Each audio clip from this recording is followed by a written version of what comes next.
Hey everybody, Zach Gross from Creative Liquid Productions. Today on Practicals, we're going to talk about your 3-point lighting setup. Basic 3-point lighting setup is made of 3 lights: a key light, a fill light, and a hair light. Here's another view of that setup from above.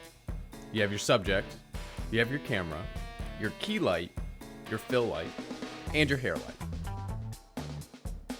Your key light is your main light.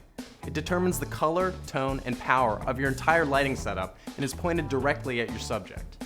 Now, one last note about the key light that used to trip me up a lot. Generally, the key light is placed on the side of the face least seen by the camera. So in this shot, the key light is placed camera left because Mr. Potato Head is looking frame left. This causes all the shadows to fall on the side of the face better seen by the camera. The shadows are what give your subject's face its three-dimensionality and are what your fill light will be softening. Your fill light serves to offset the intense shadows that your key light creates and soften the features of your subject.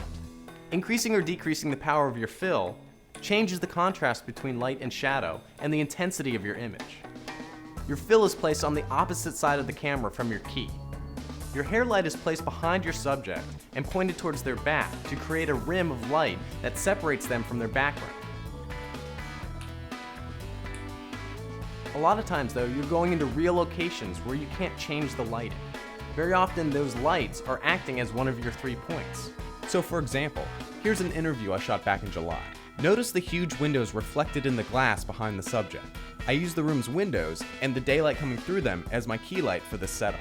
After that, all I needed to add was a light on the right to fill in the subject's face closest to camera and a hair light.